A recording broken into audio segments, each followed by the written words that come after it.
आवने विकृतयामन गङ्गसङ्गं राधामुकुन्दयुगलं तदहं नमामि बहुबकयं स्तनकालकूटं जिगांसयापायदप्यसाध्वेले भेगदिं धातृचितां ततन्यं कौवादयालं शरणं व्रजेम ॐ जलेन प्रदक्षिणां कुर्यात्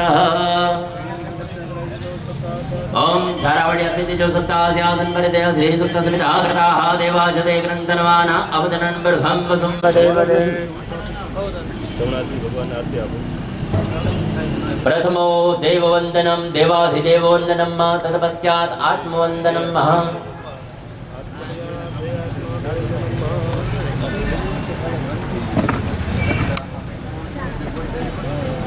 आत्मवन्दनं हस्ते पुष्पं वा अक्षतां गृहीत्वा मन्त्रपुष्पाञ्जलिर्पठेत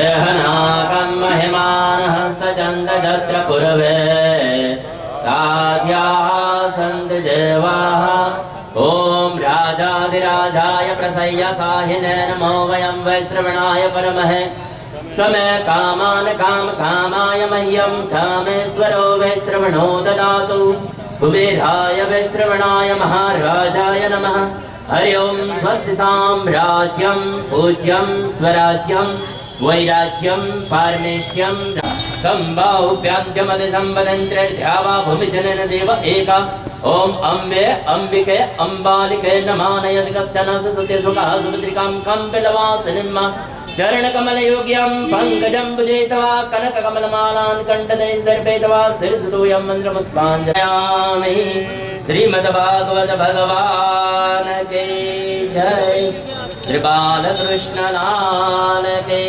जय श्री द्वारिका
यत्पूज्यतं मया देव परिपूर्णात् दुःखमे यदक्षरपदभ्रष्टं मात्राहीनं चेत् भवेत् सर्वं क्षम्यतां देव प्रसिद्धः परमेश्वर ॐ पुत्रवान् वरदो भव श्रीमद्भागवत देवतास्ता प्रसन्न हो इति आशीर्वादः श्रीमद्भागवत भगवान् की श्री बालकृष्ण लाल की श्री श्याम सुंदर श्री यमुने महारानी की जय श्री वल्लभा गोसाई जी परम दयाल હવે બધે પાણી કરી દીધું નિયમિત છે કાયા પૂજા કર્યો ના પૂજા હરિ ઓમ સહસ્રશેરખા પુરુષા સહસ્રાક્ષ સહસ્રપા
નવાઈ ગયા પછી ત્યાં મૂર્તિજીની પૂજા કરીશું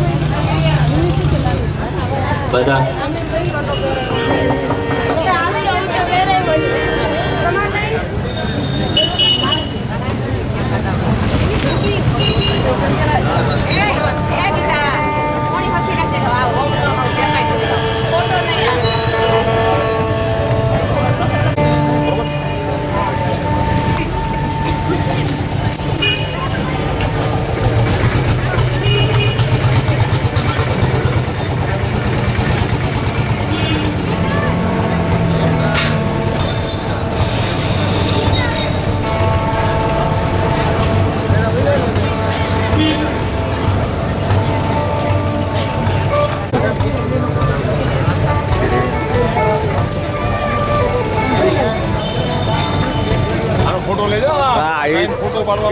અરે એ જ વાત છે, એ ગડબડ ખોટો કરી નાખશે ને પછી તકલીફ થાય. વારે વાહ.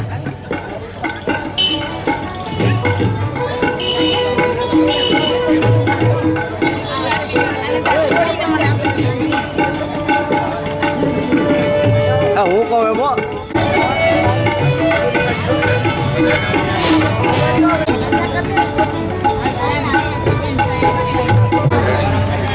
હમણાં કોઈ આડા ન આવતો.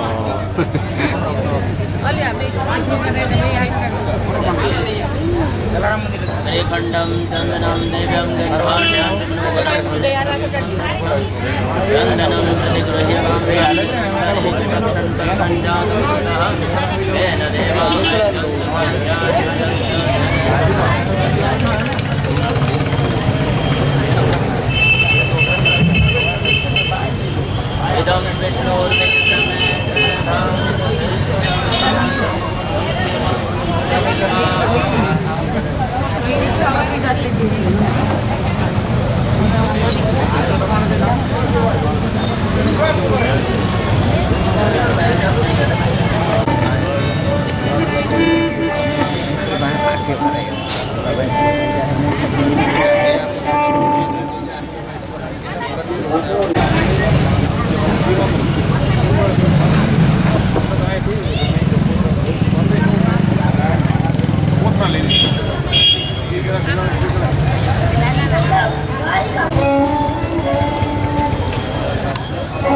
वक्रतुंड महाकाय शुभकार्येषु सर्वदा गुरुर्ब्रह्मा गुरुर्विष्णु गुरुर्देवो महेश्वर गुरुर्साक्षात् परब्रह्म तस्मै श्री गुरुवे नमः। चिंता संतान हंतारो यत्पादं यानं तान्निजाचार्यं प्रणमामि मुहुर्मुहुः। सर्वतो दुःखादिगो भवे तमहं सर्वदा वन्दे श्रीमद्वद्यान् मम सर्वरक्षां नस्ताङ्घ्रिपद्मापदगेन्द्रपृष्ठे पृथ्वी ઉપર થાય છે શ્રી કૃષ્ણ શરણમ મમ શ્રી કૃષ્ણ શરણમ મમ શ્રી કૃષ્ણ શરણમ મમ શ્રી કૃષ્ણ શરણમ મમ શ્રી કૃષ્ણ શરણમ મમ શ્રી કૃષ્ણ શરણમ મમ શ્રી કૃષ્ણ શરણમ મમ શ્રી કૃષ્ણ શરણમ મમ શ્રી કૃષ્ણ શરણમ મમ શ્રી કૃષ્ણ શ્રી કૃષ્ણ નો નાશ કરાવે છે સાધુને સુખિયા બનાવે છે અંતકાળ અધર્મનો લાવે છે ધર્મની ધજા ફરકાવે દુષ્ટોનો નાશ કરાવે છે અંતકાળ અધર્મનો લાવે છે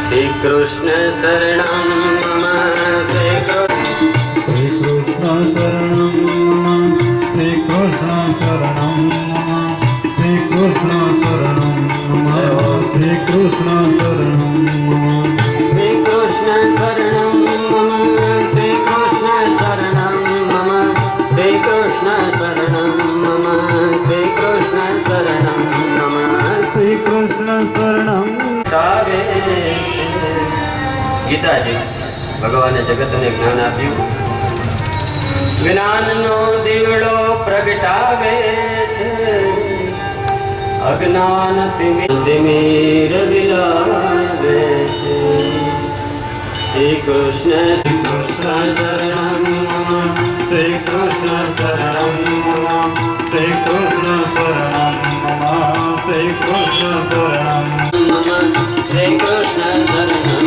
મમ શ્રી કૃષ્ણ શરણમ મમ શ્રી કૃષ્ણ શરણમ મમ શ્રી કૃષ્ણ શરણમ મમ શ્રી કૃષ્ણ શરણમ મમ શ્રી કૃષ્ણ શરણમ મમ શ્રી કૃષ્ણ શરણમ શરણમ શ્રી કૃષ્ણ શરણમ શ્રી કૃષ્ણ શરણમ શ્રી કૃષ્ણ શરણમ શ્રી કૃષ્ણ શરણમ શ્રી કૃષ્ણ શરણમ શ્રી કૃષ્ણ શરણમ શ્રી કૃષ્ણ શરણમ શ્રી કૃષ્ણ શરણમ શ્રી કૃષ્ણ શરણમ શ્રી કૃષ્ણ શરણમ શ્રી કૃષ્ણ શરણમ આવી રીતે ભગવાનના 24 મુખ્ય અવતાર થયા છે એમાં રામાવતાર છે મર્યાદા પુરુષોત્તમ છે એતે ચા સકલા પુંસ કૃષ્ણાસ્તુ ભગવાન લખ્યા છતાં મનને શાંતિ થઈ નહીં હવે મેં હમણાં જ કીધું કે વ્યાસ એ ભગવાનનો અવતાર હોય એને શાંતિ ન હોય જે ભગવાનના પિતા છે એને શાંતિ નથી જ્યાં સુધી ભાગવતની કથા ભગવત શાંતિ કોઈ દિવસ મળતી નથી એ તો માત્ર કથા દ્વારા ભગવદ સેવા દ્વારા ભગવદ નામ દ્વારા પ્રાપ્ત તો ભગવાનનો અવતાર તો એનું મૂળ છે એ આપણી અંદર છે દુઃખનું કારણ આપણે અંદર જતા નથી ત્યાં તો વ્યાસજી જગતને બતાવે છે કે દુઃખ અંદર શોધવું વ્યાસજી અંદર ને અંદર વિચાર કરે આત્મચિંતન કરે આપણે નારદજીને બદનામ કરીએ છીએ કોઈ ઝઘડા કરાય ને તો આપણે એમ કહીએ તો નારદ જેવો છે નારદ વેળા કરે છે નારદજીએ જગતનું કલ્યાણ કર્યું ને એટલું કોઈએ નથી કર્યું મહાત્માઓ તો ત્યાં સુધી કહે છે કે ઠાકોરજી કરતા પણ નારદજીએ જગતનું વધારે કલ્યાણ કર્યું કોઈને પણ જ્યારે જરૂર પડે નારદજીનો અર્થ થાય ના રદ એની વાત એટલી સચોટ હોય કે જેની વાતને આપણે રદ ના કરી શકીએ તો રોગ અને શોક ન ટળે ડોક્ટરની પાસે જઈએ આપણે તકલીફ હોય અને પછી એની પૂરી તકલીફ આપણી બતાવીએ નહીં એને તો એ ઈલાજ કઈ રીતે કરે અને એ ઈલાજ ન કરે મહાત્મા એ ભક્ત દ્વારા આપણો શોક ટળે છે તો નારદજીને જોઈ વ્યાસજીને આનંદ થયો. અરે મારા સદભાગ્ય છે, નારદજી આ પધાર્યા. મને શાંતિ નથી, મને સુખ નથી. મારાથી કંઈ પાપ થયું હશે? પાપને બીજા સ્કંદમાં આવે છે કે જે જીભ દ્વારા ભગવદ નામ લેવાતું નથી, ભગવદ કથા થતી નથી, એ જીભ એ મનુષ્ય એમ સંસારની જે વાતો થાય એ મિથ્યા વાણી છે. એટલે હે વ્યાસ, તમે ભગવાનની કથા કરો.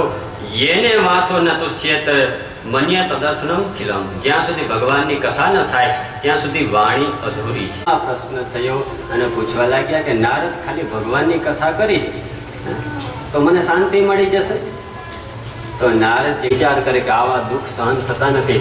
હવે એક કામ કરું, નદીમાં પડી અને આત્મહત્યા કરી લો. નક્કી કરી લીધું હવે મરી જ જવું છે.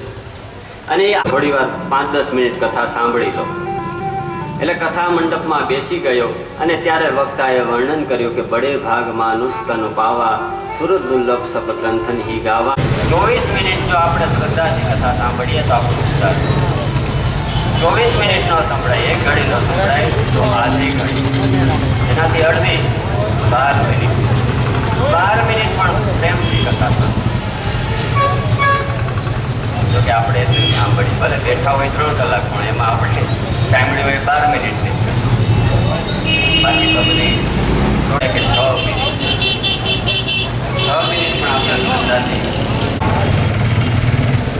ગામમાં રોજ બીજા છોકરાઓની સાથે રમવા જવું, ચાતુર્માસ કરવા, એમને રહેવા માટેની સુંદર વ્યવસ્થા અમારા ગામના લોકોએ કરી આપી અને મને આજ્ઞા કરી. મારું મન છે એ ધીમે ધીમે સ્થિર થવા લાગ્યું. મને ભગવાનમાં પ્રેમ પ્રાપ્ત થવા લાગ્યો. એક દિવસ એ મહાત્માઓએ વિચાર કર્યો કે આ ભીલનો છોકરો છે, ભલે એ જાતિ ભ્રષ્ટ હોય, કર્મ ભ્રષ્ટ નથી. એના પ્રસન્ન થયા, નવડાવી મને મંત્રની દીક્ષા આપી કે દીકરા ઓમ નમો ભગવતે વાસુદેવાય મંત્રના સતત જાપ કરજે. એક દિવસ મહાત્મા ખૂબ પ્રસન્ન થયા અને એની જે પાતરમાં પ્રસાદી વધેલી હતી એ પ્રસાદી મેં જેવી લીધી, મહાત્માની કૃપા પ્રાપ્ત થઈ ગઈ. મને અંદર પ્રકાશ પ્રાપ્ત થયો, મને જ્ઞાન પ્રાપ્ત થઈ ગયું. ચતુર્માસ પૂરો થયો. કે તારી માં જીવે છે અને હજી તું માતૃ ઋણમાંથી મુક્ત થયો નથી. 7 જન્મ લઈએ ત્યારે માતૃ ઋણમાંથી મુક્ત થવાય છે. માની સેવા કર. તો હરિદાસ ફરી પાછી દલીલ કરે કે પ્રભુ, જાકો પ્યારે ને રામ વેદેહી તજીએ તાકો કેટી બેરીસમ. મહારાજ, જે વિઘ્ન કરે ભક્તિમાં એને છોડી દેવા જોઈએ. પરંતુ મહાત્માએ સમજાવ્યા, ભગવાન કૃપા કરશે, તું માની સેવા કર. હરિદાસ માની સેવા કરે છે. એક દિવસ અનાયાસે એની માં ગાય દોઈ રહી હોય છે, એવામાં સર્પદંશ થાય છે અને એનું મૃત્યુ થાય છે. મૃત્યુ પછી એને સદગતિ પ્રાપ્ત થઈ છે. ગાયોની સેવા કરતા કરતા મૃત્યુ થયું. પરિણામ સ્વરૂપે વૈકુંઠમાં ગઈ છે. હરિદાસને આનંદ થયો કે હવે કોઈ જવાબદારી નથી. ગંગાજીના તટ ઉપર આવ્યા છે અને ઓમ નમો ભગવતે વાસુદેવાય મંત્રના જાપ કરે છે. ઓમ નમો ભગવતે વાસુદેવાય. ઓમ નમો ભગવતે વાસુદેવાય. ઓમ નમો ભગવતે વાય. ઓમ નમો ભગવતે વાસુદેવાય. વાસુદેવાય હરિ વાસુદેવાય. વાસુદેવાય હરિ વાસુદેવાય. ઓમ નમો ભગવતે વાસુદેવાય. ઓમ નમો ભગવતે વાસુદેવાય. ઓમ નમો ભગવતે વાસુદેવાય. ઓમ નમો ભગવતે વાસુદેવાય. ઓમ નમો ભગવતે વાસુદેવાય. ઓમ નમો ભગવતે વાસુદેવાય. ઓમ નમો ભગવતે વાસુદેવાય મંત્રના જાપ કરે છે. કોઈ પણ વ્રત, કોઈ પણ જપ 12 વર્ષે સિદ્ધ થાય. એક ટેક એવી રાખો કે 12 વર્ષને પાડો તો એમાં તમને સિદ્ધિ મળે. આજથી નક્કી કરીએ કે હવે સત્ય જ બોલવું, અસત્ય બોલવું જ નહીં. અને 12 વર્ષ સુધી સત્ય જ બોલે તો એને વાઘ સિદ્ધિ પ્રાપ્ત થાય. એ બોલે ને એવું બનવા માંડે. બોલો, એટલી શક્તિ છે. તો 12 વર્ષ વીતી ગયા ગંગાજીના તટ ઉપર ઓમ નમો ભગવતે વાસુદેવાય અને એમ કરતા કરતા અંતઃકરણ શુદ્ધ થયું. મહાત્માઓ કહે છે કે એક દિવસ સમાધિ પરિવેષ્ટિતો વિજયતે ગોપાલ ચૂડામણ. બાલકૃષ્ણની ઝાંખી થઈ, પીળું જબલું પહેરેલું છે, મુગટ ધારણ કર્યો છે, એમાં મોરપીંછ છે, અધર એકદમ સુંદર છે.